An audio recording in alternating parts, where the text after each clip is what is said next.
నేనేం చేసినా ఏం కాదు లేనటువంటి వాతావరణం ఇవాళ మన దేశంలో వచ్చింది. ఇప్పుడు వాళ్ళు అరెస్ట్ చేయట్లేదు ఎవరిని.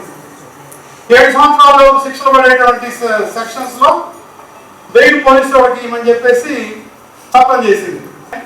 బ్రిటిష్ వాడు చేసిపోయాడు రాజద్రోహం అనే చట్టం. ఆ రాజద్రోహం అనే పదాన్ని తీసేసి దేశద్రోహాన్ని పదం పెట్టారు. ఆ పదంలో ఎంత ప్రమాదకరమైనటువంటి చేశారంటే, ఇప్పుడు నేను ఉపన్యాసం చెబుతున్నా మీ అందరికీ, ఎవరన్నా అధికారంలో ఉన్నటువంటి వాళ్ళు ఎవరన్నా ఒప్పడితే నేను ఇట్లా కన్నెత్తి కోపంగా చూసినా కూడా నాకే కేసు పెట్టచ్చు, తీసుకెళ్ళి జైల్లో వేయచ్చు. అంటే మాట్లాడడం కాదు, సైన్ చేసిన కూడా తీసుకెళ్ళి జైల్లో పెట్టేయచ్చు. పోలీస్ స్టేషన్ పోయిన తర్వాత కంప్లైంట్ ఇస్తారు. మీరు ఎందుకు రిసీప్ట్ అంటే పోలీస్ స్టేషన్లో ఫిర్యాదు ఇచ్చినందుగా గుర్తు. మరి వేరే సమాజాన్ని మీరు నిర్మించగలిగిందా? 75 ఏళ్ళు తగ్గించగలిగిందా? 75 సంవత్సరాల రాజ్యపాలనలో మీకు 75 సంవత్సరాలు పరిపాలించుకునే భారత స్వాతంత్రాన్ని వచ్చిన తర్వాత మనం అందరి చేతుల్లో, అన్ని పార్టీల చేతుల్లో పెడితే అన్ని పార్టీల వాళ్ళు నేరం లేనటువంటి సాంప్రదాయాన్ని కానీ ఏదైనా తగ్గించడం కానీ చేసిందా? చేయలేదు.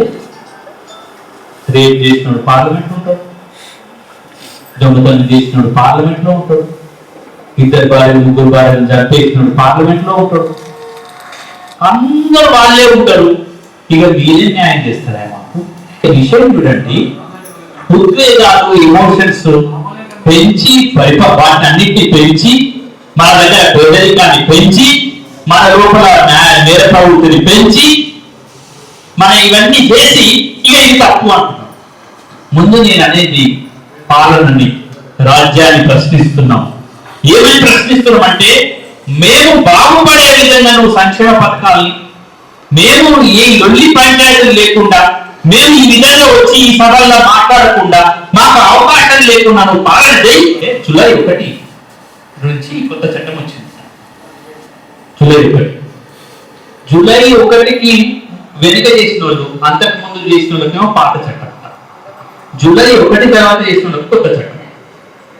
ఇక కేసులు ఒక జడ్జి ఏం చేయాలంటే, మనకు కోర్టులలో పోతే, ఎప్పుడన్నా కోర్టులలో పోతే తెలుస్తుంది ఏమైందంటే, అర్థం చేయబడతారు పిలిచేటప్పుడు కాల్ వర్క్ అని ఉంటుంది.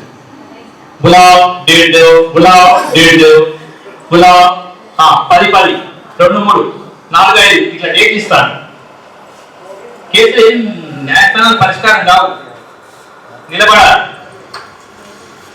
సాధికలి హాజరే అంటే పోతుంది. ఒక జడ్జి 4 5 అంటే డేట్ అయ్యా, మళ్ళా నెక్స్ట్ మంత్ రా, మళ్ళా పోతా. అప్పుడు మళ్ళా గుండి పెట్టుకుంటారు. నేను మంచిగా గుండి పెట్టుకోవాలి, ఇట్లా పట్టుకొని న్యాయమూర్తి దగ్గర ఇట్లా పట్టుకొని మళ్ళీ సాధికలి హాజరే అంటే మళ్ళీ పోతాం. మళ్ళీ నెక్స్ట్ మంత్ మళ్ళా నెక్స్ట్ 4 సార్లు తిరుగుతాం. 4 రోజులు పోతాయి. మళ్ళీ ఏమైందంటే, అలా గట్లే ఉంటుంది కోర్టు అంటే. మా లాయర్ సాబ్ అదే చెప్తాం, నేను అందరికీ అదే చెప్తాను. ఇట్లనే ఉంటుంది కోర్టు అంటే. 4 ఏళ్ళు 5 ఏళ్ళు నడిచినాక అప్పుడు నువ్వు ఒక 2 రోజులు పోకపోతే నా మీద నేను మర్చిపోయినా అనుకో. ఇక పోయినాక అలవాటైనాక 2 3 సార్లు పోయినాక కోర్టు అంటే భయం ఉండేది. ఇక మర్చిపోతాం, మంచిగా పడుకుంటావు. రోజు కోర్టు అనుకుంటా ఆ డేట్ గుర్తుండే. తెల్లారే పోలీస్ స్టేషన్ నుంచి ఫోన్ వస్తుంది, 4 రోజుల తర్వాత ఈ మీద కేసు అయింది, అరెస్ట్ వారెంట్.